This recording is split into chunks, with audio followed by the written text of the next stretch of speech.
If you're feeling a little pessimistic about the future right now, you're not alone. Politics, as usual, seems to have gone stale. All the energy seems to be with the people who are shouting. Rutger Bregman thinks we can do better than that. Rutger is a Dutch historian and author who writes about history, economics and philosophy. His most recent book has a provocative title, Utopia for Realists, and it's become an international bestseller. Some of Rutger Bregman's ideas are completely at odds with conventional thinking today, and they are likely to seem crazy to some people.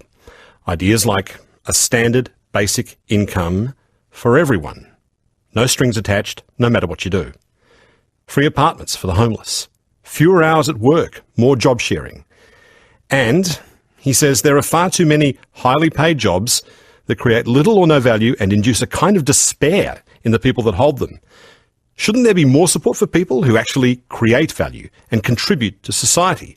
People like teachers and bus drivers and farmers and garbage collectors.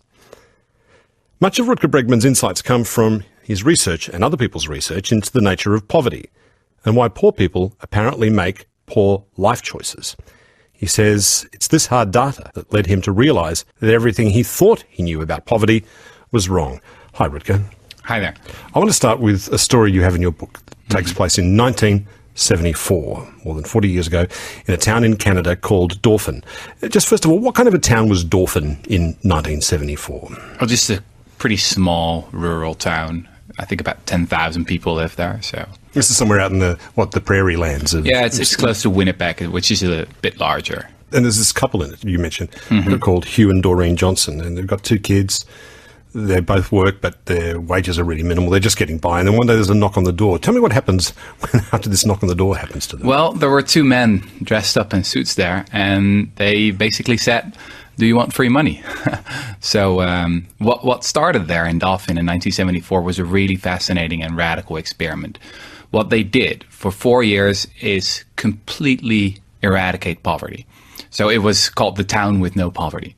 And they did it just by topping up the incomes of everyone who fell below the poverty line. So they didn't flatten everyone's income, they just lifted up the bottom incomes. There was a floor in the income distribution. You couldn't be poor anymore. You couldn't be poor anymore. Okay, so what kind of money were they being given on an annual basis then? Every month, actually. So they reported their earnings every month, and if it was not enough to get you above the poverty line, then it would be supplemented.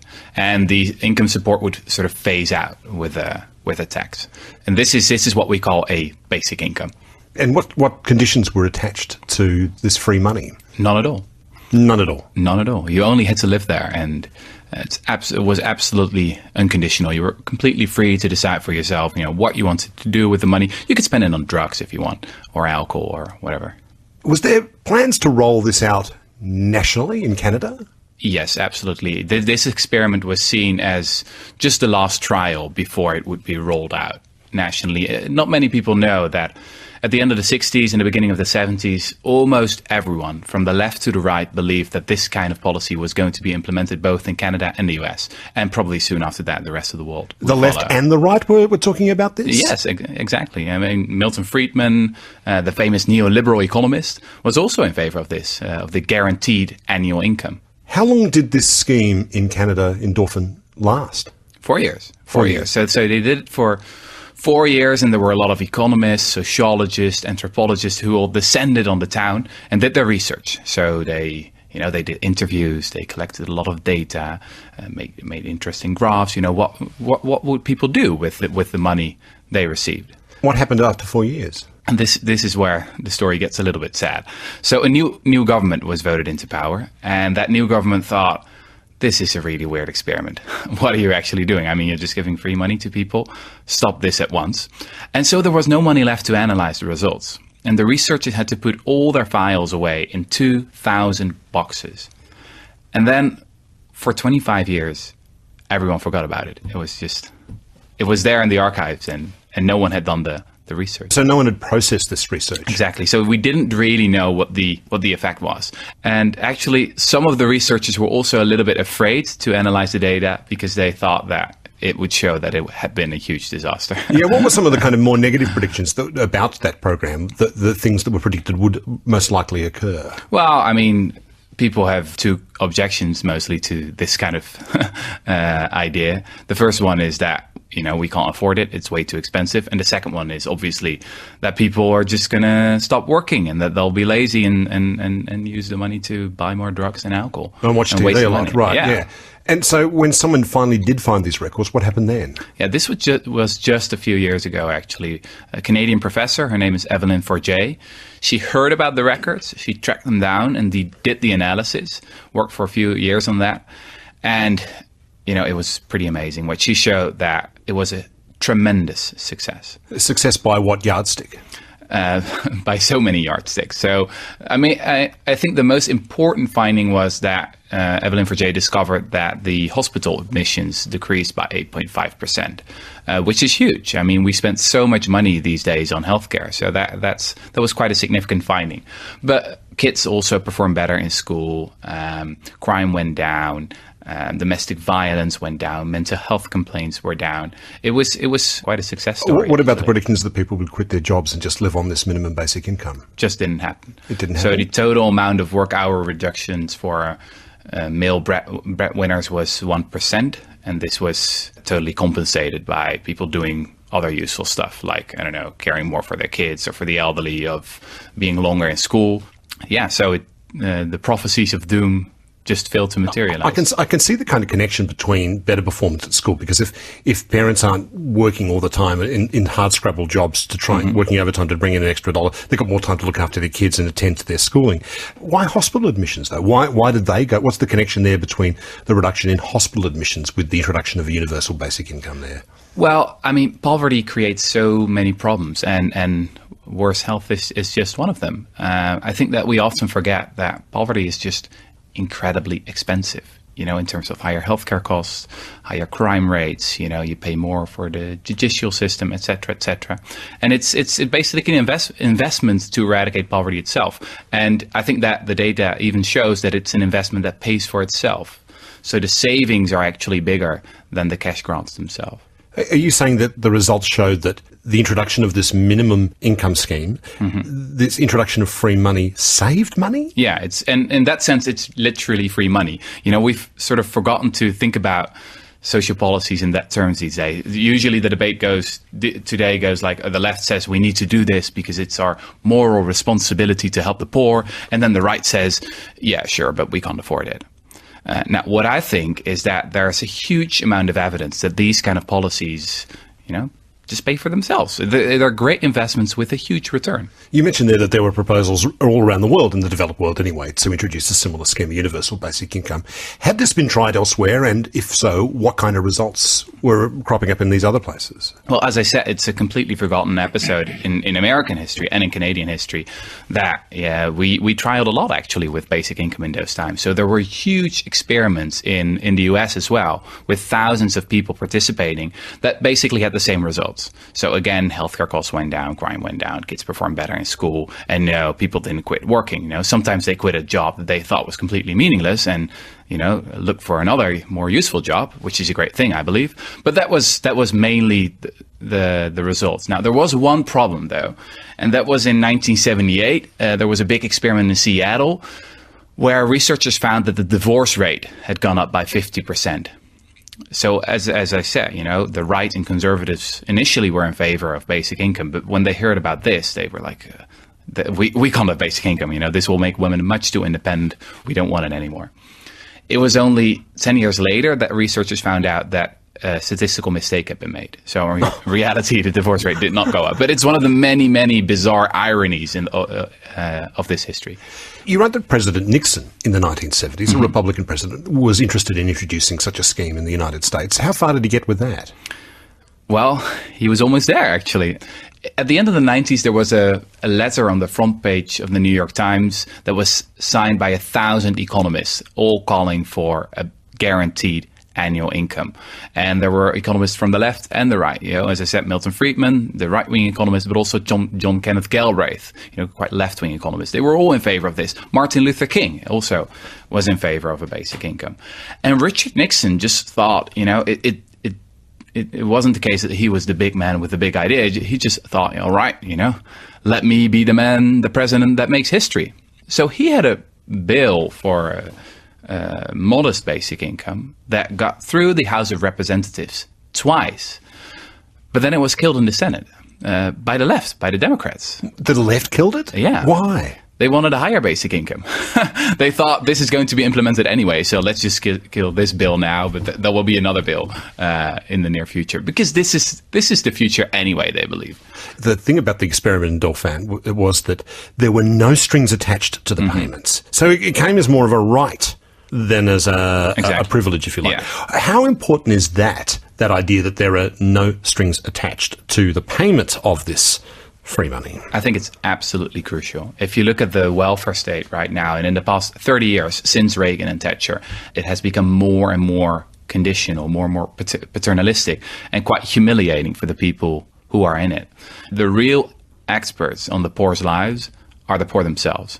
Poverty is not a lack of character, but just a lack of cash.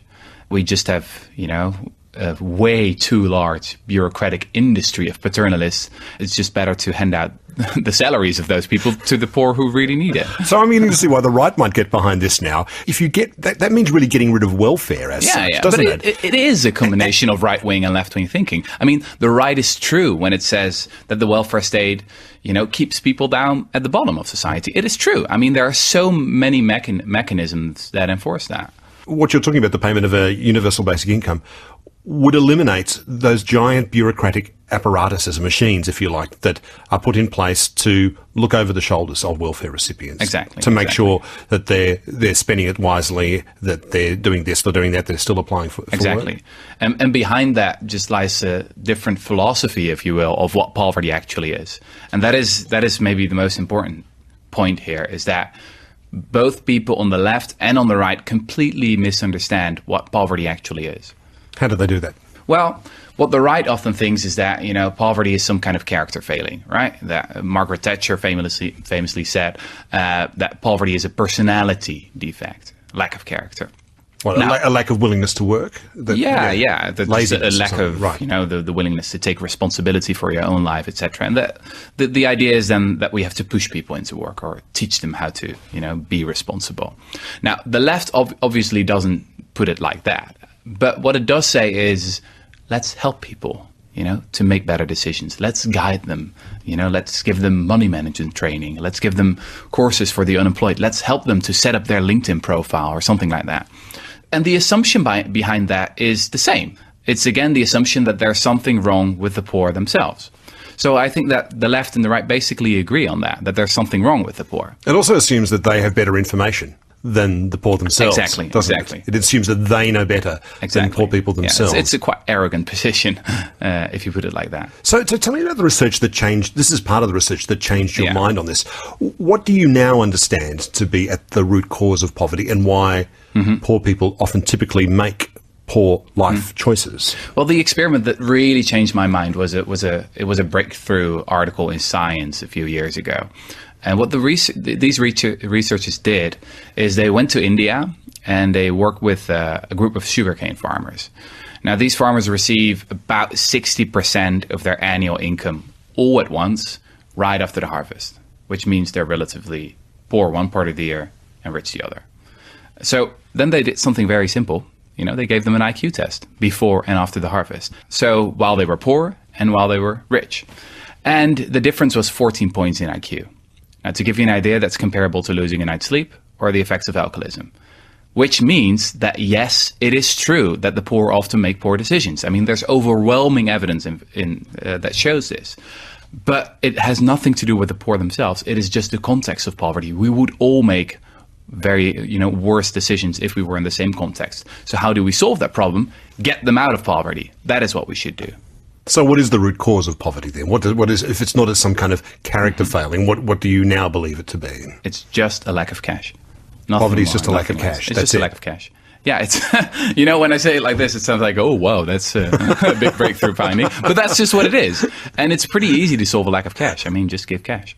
There are different examples in your books, your book, of other schemes that have taken place. There's another story about the Cherokee Indians of North Carolina and what happened when they were given the legal right to open a casino on Cherokee lands. Tell me what happened there.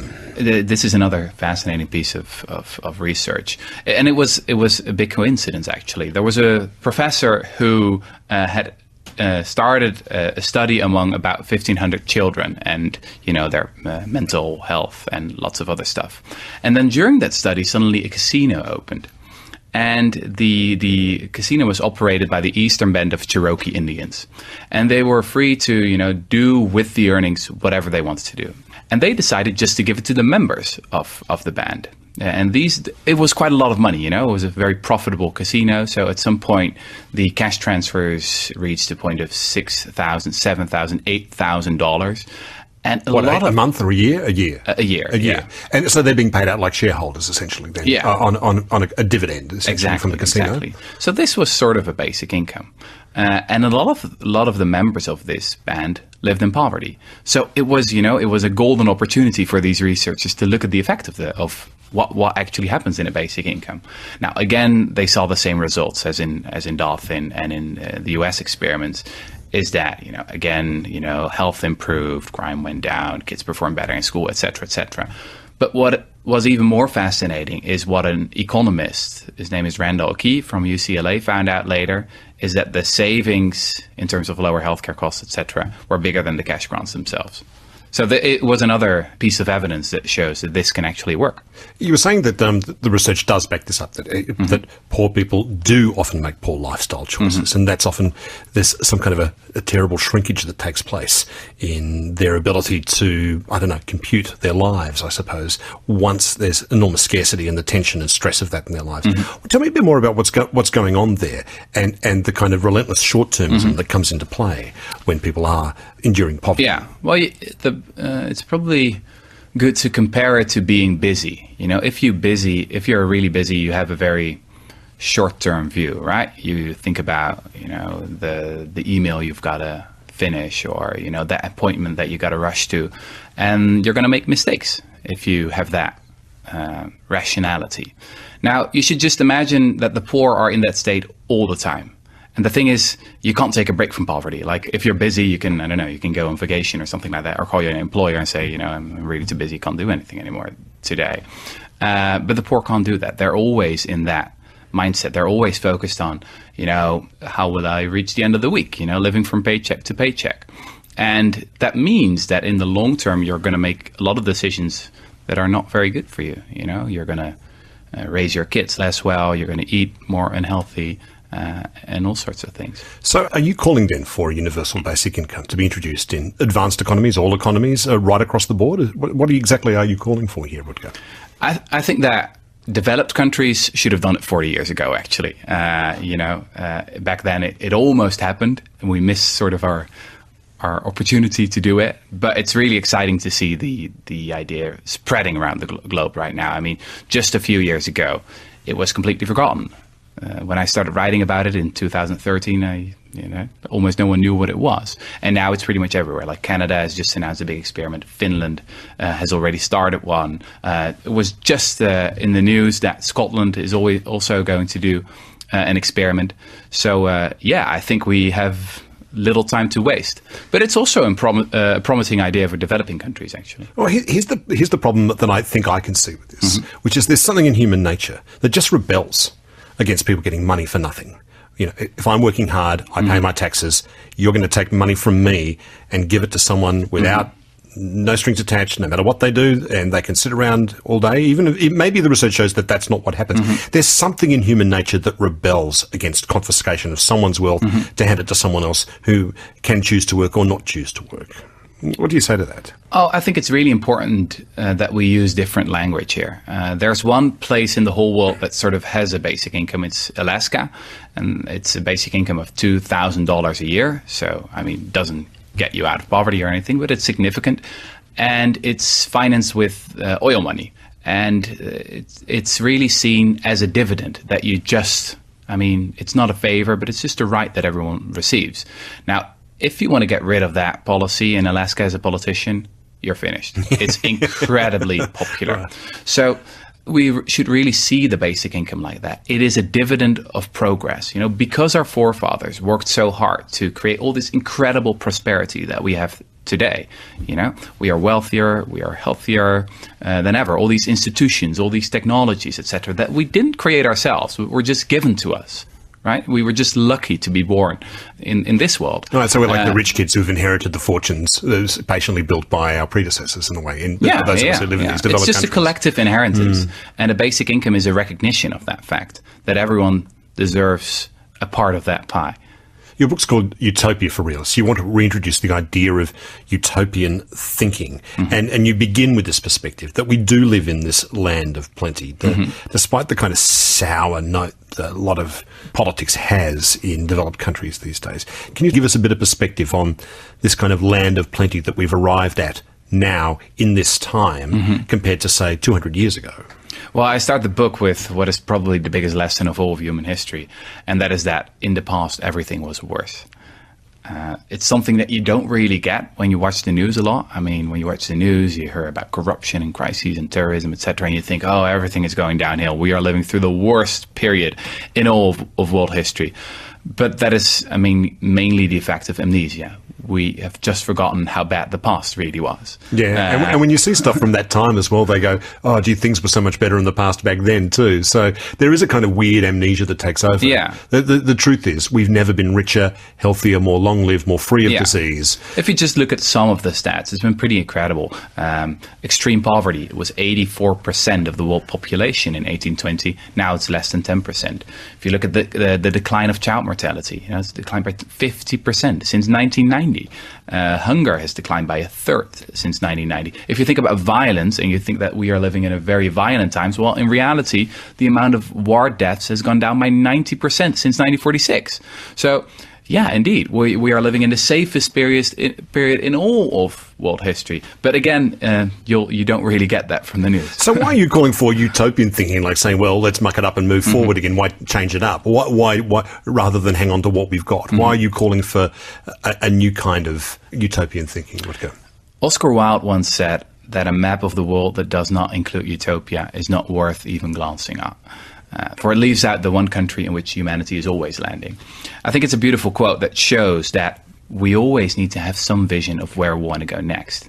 We have achieved fascinating things, great things, tremendous things in the past 200-300 years. The end of slavery, democracy, equal rights for men and women. These were all utopian fantasies once. And the first one who said, we should introduce something like democracy was probably ridiculed and said, that's unrealistic. That goes against human nature. You can't do that.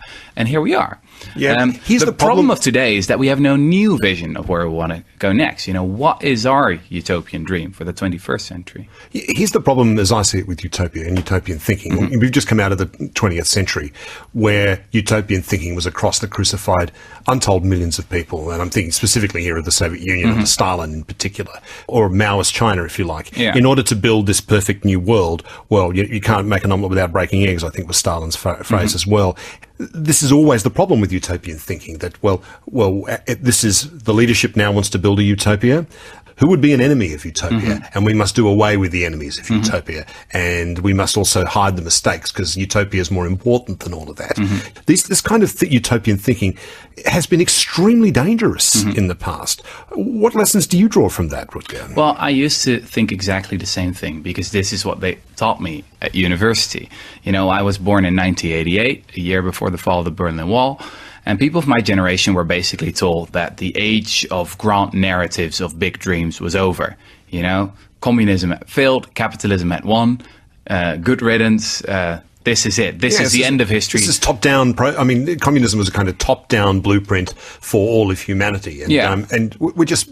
Those kind of blueprints can never be smart enough. Many intellectuals and journalists drew a bigger lesson, like, we really don't need that big thinking anymore. We only need technocracy, just small-scale tinkering. And the only thing we have to worry about is, what is the next iPhone going to look like?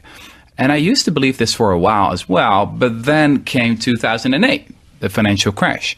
And suddenly it seemed, something's going wrong here. Now, we just had 2016, Brexit, rise of Donald Trump. And I think it's obviously clear to millions of people around the globe right now that we can't stick to the status quo. And I started to realize more and more that we had thrown away the child with the bathwater, that we had forgotten that progress is always the realization of utopias, as Oscar Wilde once read, and that there are basically two forms of utopian thinking. I mean, you're absolutely right. It is incredibly dangerous to come up with a blueprint and say, this is the perfect society, and if you don't agree with me, well, too bad for you. But that doesn't mean that we don't need some bigger vision, something to strive for, something that gives people hope, that we can build a movement around. Conversations with Richard Fidler. Broadcast, podcast, and online.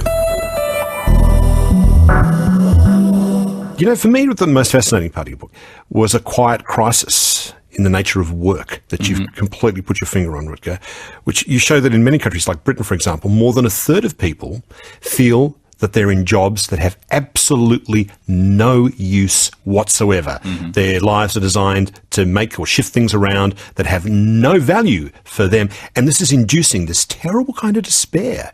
How widespread is this problem of useless, meaningless, and often paid useless and meaningless work?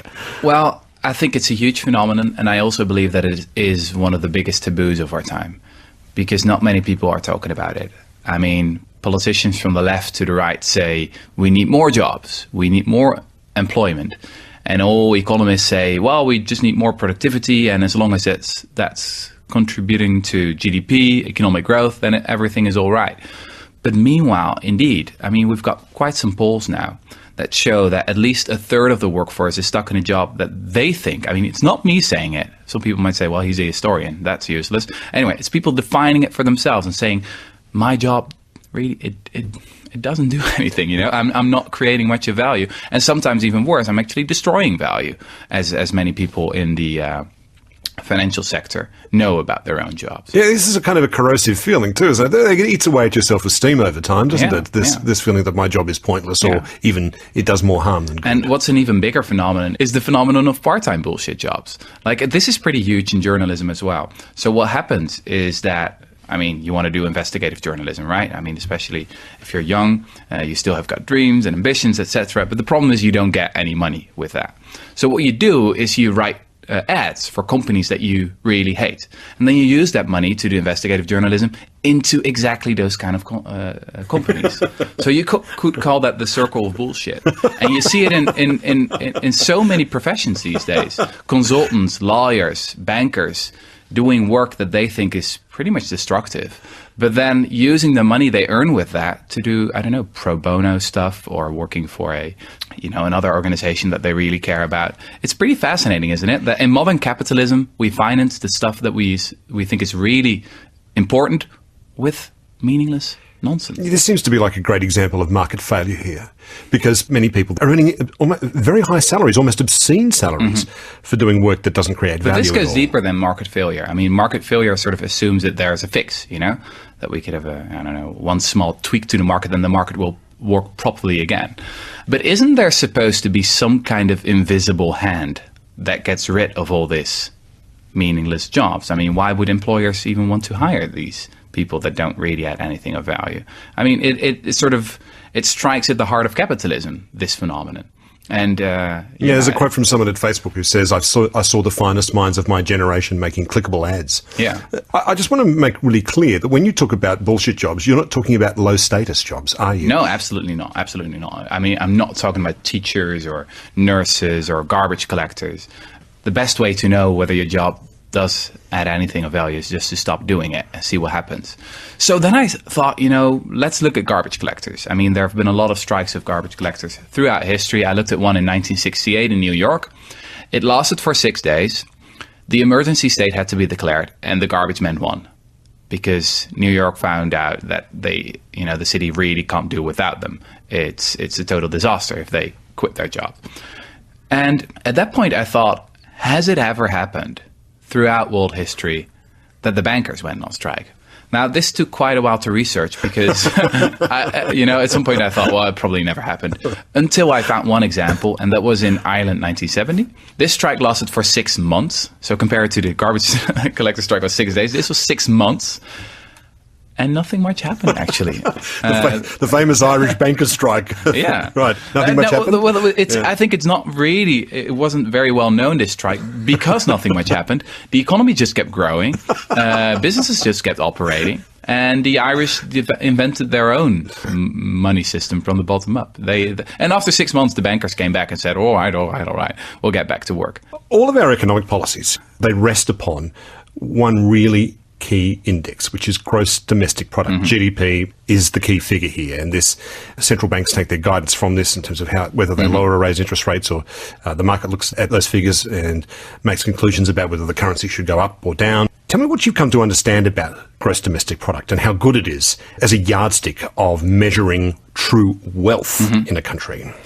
You know, a few years ago, in the Dutch news, there was a lot about the Greeks being not productive enough. You know, we had the debt crisis in Europe, and the Greeks were supposedly lazy, spending all our money, and they were not productive enough. That's what the economists said. And then I started researching that, and I found out that the definition of productivity of economists is just the amount of money you earn. So in that sense, you know, my mother, who's a teacher, would not be very productive, and a banker would be incredibly productive. So I started thinking, that's a really weird definition of productivity, isn't it? I also discovered a while later that actually the Greeks have the longest working week in all of Europe, and, you know, my country, Holland, has the shortest working week. So there's something weird going on here. I really think that we live in a time that we should go back to very basic questions, like what is work? What is wealth? Who are the real wealth creators? What is productivity? And indeed, if we look at something like GDP or economic growth, it counts a lot of things as somehow being productive or useful, that in reality, you know, if you look at the real economy, if you look at real people's lives, then we are talking about waste. We are talking about useless stuff that doesn't add anything of value. What are you calling for? What's a way of shifting people away from these highly paid bullshit jobs, as you call them, into more productive labour? I'm assuming that's what you're calling for here. How might such a thing be accomplished?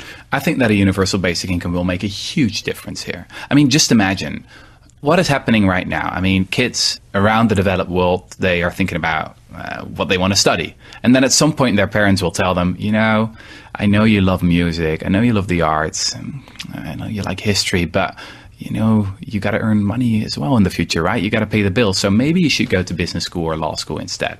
And there they go. With a basic income, if they would know that they could rely on a basic income, they'll say to their parents, you know, I'm going to do what I actually want to do. I'm going to actually contribute something to this society.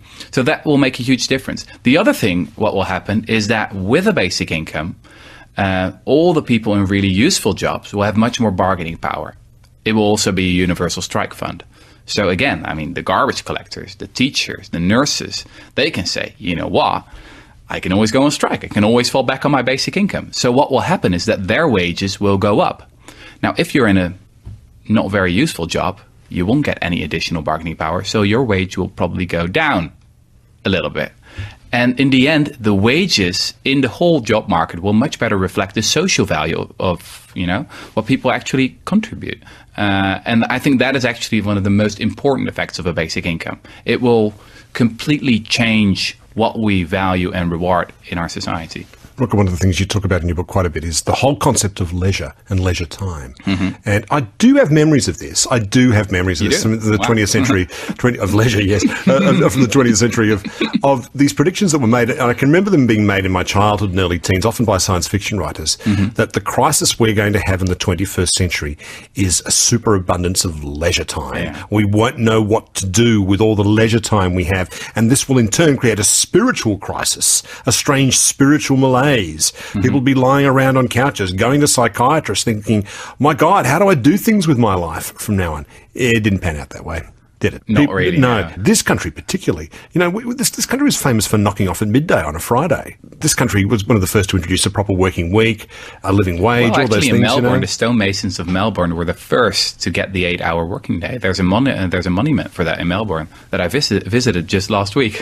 we were pretty proud. For most of my childhood, Australia was kind of, it would often castigate itself for being a bit of a lazy country. I just don't think that's the case anymore. Everyone I know works really long hours at their job. What do you think has gone wrong there, if indeed something has gone wrong, and how what ought to be done to address this problem? Well, again, I think it's really important that we remember that up until the 1970s, almost all the economists, sociologists, philosophers all believed that we would be working less and less and less. So this is not some crazy prediction that was just made by some science fiction writers. I mean, the British economist John Maynard Keynes believed we would be working just 15 hours in 2030. This was basically a very mainstream opinion that boredom was going to be the big challenge of the future. Everything changed around 1980 throughout the developed world. There are usually two explanations given. The most popular explanation is consumerism. So we keep on buying stuff we don't need to impress people we don't like, which is probably a part of the answer. But let's also be honest. I mean, most of us don't really produce anything in our jobs that other people consume, right? I mean, our iPhones, all the crap that we buy is being produced either by robots or by wage slaves in third world countries. Right? It's not being produced by us. Most of us are sitting in the office, sending emails to other people all day, writing reports no one really reads. So I think that the rise of meaningless jobs is a much better explanation, actually. And this is just something that all these great thinkers from the 20th century underestimated. They underestimated how adaptive capitalism can be. They underestimated its extraordinary potential to come up with new meaningless jobs. And I actually believe this can go on for a lot longer. I mean, now it might be 30%, but it could be 50% in the future. It could be 80%. It could be 100%. I mean, at some point, we could live in a society where everyone is just pretending to work, while in reality, we're just browsing Facebook. The upshot of all these extra hours that are being worked is it's put a choke on civic life throughout the developed countries. You know, community organisations, volunteer organisations, churches, unions, all those things, their ranks are thinning out. It's harder to get people to show up for stuff. Yeah. I mean, whatever hours you have left after your job have to be devoted to caring for your children or your parents. There's led to a kind of a real diminishment in the quality of life. This superabundance of work hours. And in the meaning of life as well, I believe. I'm not saying that we should work less so that we can sit on the couch and watch Netflix all day. Actually, it's the country with the longest working weeks where people watch the most television, which is pretty logical. Say that again? Say that again? It's the countries with the longest working weeks, like the US, Turkey, Japan, where people watch the most amount of television. Is that because when they get home, you're just so tired? Exactly. All you feel like doing is watching TV. It's the only thing TV. you can do. You can just watch Gilmore Girls and that's it. Hope for better times. That's it. While in countries with much shorter working weeks, we see that people devote much more time to their kids, to the elderly, to volunteers work, to participating in their local communities. So in that sense, I think we need to do less paid work in order to do more. The thing that's about to crash into this ever-increasing amount of work we're doing is the rise of roboticisation, automation in the workplace, which are starting to eat away at jobs, the job market at the moment. How do you see that intersecting with this crisis of overwork, if you like? Well, there are some people, especially in Silicon Valley, who believe that, you know, when the robots come, and some predictions say that 50% of all jobs will be gone in 20 years. And then people in Silicon Valley say, well, a universal basic income is just inevitable. There's no alternative. But the thing is, in the 70s, they believed that as well. But we still haven't got that basic income. So maybe it's not inevitable. Maybe we need to fight for this and actually create a movement around it. I think technology just creates possibilities. But, you know, there are different roads that we can take in the future. Well, as I said, I mean, we could add many more meaningless jobs. Yes, the advent of the light bulb meant a crisis in the candle factory. I mean, didn't it, of course? But again and again, we've seen a situation where a whole form of work is made obsolete. Then humans then inevitably create new forms of things to say and do and think and create and all those things. So sure. Will that change? Do you see that changing? No, and this is the argument that economists always make. You know, there will always be new jobs. And indeed, that has happened in the past 200 years. My point is just that many of these jobs do not provide people with meaning in their lives. So that I think that we should get rid of the old dogma, which is, well, I'm now saying it's an old dogma, but actually it's a fairly recent idea, that life is just about paid work. I mean, people didn't believe that in the 16th century. So we should get rid of that dogma and just redefine what life is all about. Just the last couple of years, the whole issue of inequality has hit world leaders like a brick through a window. It suddenly appeared. Maybe it was there all the time. I don't know, but it was there all the time. Well, I can assure you. Yeah. So how is this? Growing and growing. Well, that's right. I mean, the increasing automation of work, is this increasing inequality at the same time? It's certainly one of the reasons, but there are many other reasons as well. You know, the decline of labor unions, the growth of the financial sector. There are a whole, plethora of reasons here. I mean, we've all heard about the book of Thomas Piketty. I mean, we didn't read it, but No. we know what's basically the argument is. And it is that, especially wealth inequality is growing and growing and growing. Are you seeing politicians or leaders being willing to change their thinking on this matter? I mean, we are still stuck in a kind of paradigm of the kind of economics and philosophies, if you like, of the 1980s at the moment. And that itself had overturned a previous orthodoxy. I think we just kind of move from one orthodox ideas to another over time. That's what human history is, really, isn't it? Well, as a historian, I really believe in the power of ideas. And new ideas, they don't start in places like Westminster or Washington or Canberra. That's where they end. But they start. They don't start in Canberra, no. They start with crazy people who are on the fringes and are first dismissed. I mean, just look at someone like Donald Trump. We dismissed him just a few years ago as completely. We thought it was completely unrealistic, the idea that he would ever become president. The whole phenomenon of Donald Trump is just the endpoint of a quite long historical process that started probably 20, 30 years ago. It's the same with the idea of neoliberalism. That started in the 50s already until it took over in the 70s and became really powerful in the 80s and crashed in 2008. So it takes some time, but I think it's important not to look at the centers of what we call political power, but look on the fringes and what new ideas are starting there that might take over the world when a new crisis hits us. The most contentious, I think, proposal in your book is the one that concerns open borders. You're calling for a world where borders essentially are dropped and people can pass backwards and forwards across borders pretty much the way goods do, more or less, these days. I can't see that getting up anytime soon. I mean, strong borders are... whether you agree with them or not, nonetheless, there's large majorities for support of strong borders in this country in particular, increasingly so in the United States and in the UK. That's what led to Brexit or something. Why are you calling for an open border system? And doesn't this mean, like, half the world's disadvantage suddenly turn up on our front doorstep suddenly? Well, it's definitely the most radical idea in my book. I mean, compared to basic income, we could do that tomorrow. As I said, we should have done it yesterday. But maybe the idea of open borders is also the most important utopian idea that is out there right now. Let's just zoom out a little bit and think about what our world would look like if we live in the year 2200. What would the biggest injustice of our time be? I think it's pretty obvious. It's borders. I mean, borders cause inequality on a massive scale, much bigger than national inequality, is global inequality. If you have the same skill set as someone in Australia, you earn about 10 times less if you live in Nigeria. And that's just because you were born in the wrong country. Now, obviously, we have a long list of objections against immigration and diversity, and most of them are basically wrong. We have a pretty substantial migration program in Australia. We also have a refugee program. We don't have open borders. Immigration's one thing, but open borders are a whole other thing. I mean, it's not a question between on or off. Is it like you put up the fence and let no one in? No country does that.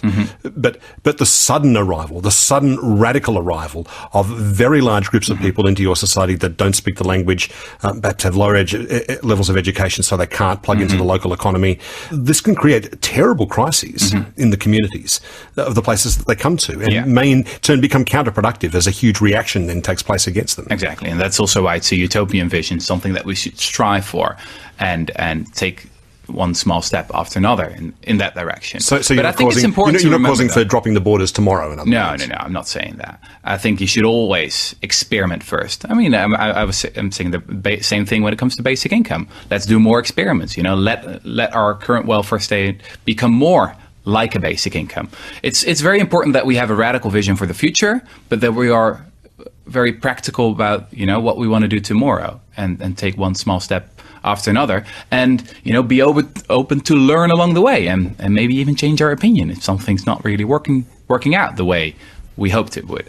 But it's important to remember, though, that immigration is by far the most powerful weapon we've got against global poverty, and that most of the objections we have against it, like, oh, these are all criminals or terrorists and they're lazy and they will just go on welfare and do nothing, it's just not true. If we look at the data, if we look at the mountain of economic evidence we've got, it's just not true. It's not a coincidence, and again, I say this as a historian, that throughout world history, all the great nations and empires were founded on the strength of immigrants. You know, from the Roman Empire to the United States, there are lots of examples here. And it's also important to remember that actually, I mean, this is happening right now in the US and Europe, is that the higher the walls are, the more illegal immigrants you're going to get. Because people will still come. You know, this happened in the US. But they don't go back anymore. There's some fascinating research that shows that in the 60s and the 70s, hundreds of thousands immigrants, illegal immigrants from Mexico came to the US, but 80% of them went back to their home country, which is logical. I mean, that's where you came from, and you probably miss it. But then they started to militarize the border in the 80s and started building higher and higher walls. Nowadays, about 15 to 20% of all illegal immigrants go back. The same thing is happening in Europe. The higher the walls, the more immigrants you're going to get. In 2011, I happened to be in New York City, and I wandered down to have a look at the Occupy Wall Street demonstration that was going on in Wall Street. And this was very much in reaction to the outrages performed by the financial community, which led to the crash of 2008. And maybe I just went there on a bad day. I don't know. I saw a lot of guys drumming. I saw people in tents. I didn't see a program. I didn't see like a list of ideas, like this ought to happen. And in fact, the leaders at the time said, we're not here to come up with an alternative set of policies. We just want to register our protest. Okay. But is this a problem with the left at large, that they don't bring forward proposals like this at the moment? I'd say that the problem with the left these days is that it only knows what it's against. It's against a lot of things these days. I mean, it's against homophobia, against racism, against austerity, against the establishment, against mainstream media, against consumerism, against growth. There was even a book recently published by a famous New York intellectual, and the book is called Against Everything. and the first chapter of that book is against exercise. Now, I'm not saying I'm not against all those things, but we also need to be for something. I mean, Martin Luther King, he did not say, I have a nightmare. He had a dream, right? And we need that. We need a dream, a vision of a better society to build a movement, to give people hope that it actually matters what we do in the here and now, and that we can create a better world. Ultimately, this is politics we're talking right now, isn't it? This is politics. I think that all politics, anyone's political system of beliefs, is rooted or rests fundamentally upon a view of human nature. What's your view of human nature? I have a very crazy and dangerous view of human nature. Oh dear. All right, come on, let's hear it. I believe that most people are pretty nice. I believe that most people are creative, social, that we want to make something of our lives, and that we are completely misguided by what the news is telling us every day. I mean, the news is about exceptions, about things that go wrong, about corrupt politicians, about terrorists, about criminals. Have you driven a car on the road lately? You see what people are like on the road? But that's what you remember. I mean, we have got a very bad memory here. What you remember is, you know, the few incidents that we have in a week or a month or whatever. But the majority of our interactions with other people are quite pleasant, actually. I think you could call this the banality of good. It's just what we are like as a species. But the thing is that we often assume the worst in other people. And this is where things really go wrong, because then we start to base our democracy and our social welfare system on the idea that most people want to corrupt the system. And we start making laws for the 1% instead of the 99%. This is happening in the welfare state all the time. So we've got all kind of anti-fraud regulations, etc. I mean, just last week in the news in Australia, drug testing. I mean, it hardly exists. People on welfare money wasting their money on something like that. But now everyone has got to go through that humiliating test. What kind of collateral damage will that get us? I think so many times we just have a completely wrong idea of what most of us are really like. When you talk to people about this idea of a universal basic income, what do they say about what that would mean for them and what it would mean for that guy down the road. Well, that's so funny. I mean, if you'd ask people, what would you do with the basic income? 99% of all people say, don't worry about me. I've got dreams. I've got ambitions. Maybe I'm going to quit that meaningless job of mine and I'm going to, contribute something to society that I really care about. But then if you ask them, what will other people do with the basic income? They say, oh, other people. Well, they'll probably waste it. Sit on their asses and watch TV. Yeah. And that's, we've been brainwashed about what other people are like. It's been such a pleasure, and I really thank you for joining me today. Thanks for having me.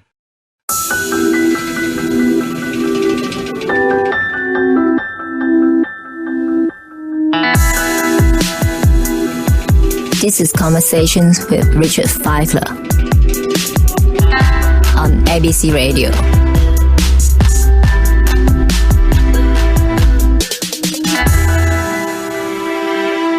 Rutger Bregman's book is called Utopia for Realists, and I spoke to him last week, and since then it's been revealed in Hillary Clinton's new book that she was considering proposing a universal basic income at the 2016 presidential election, but she didn't. I'm Richard Feidler.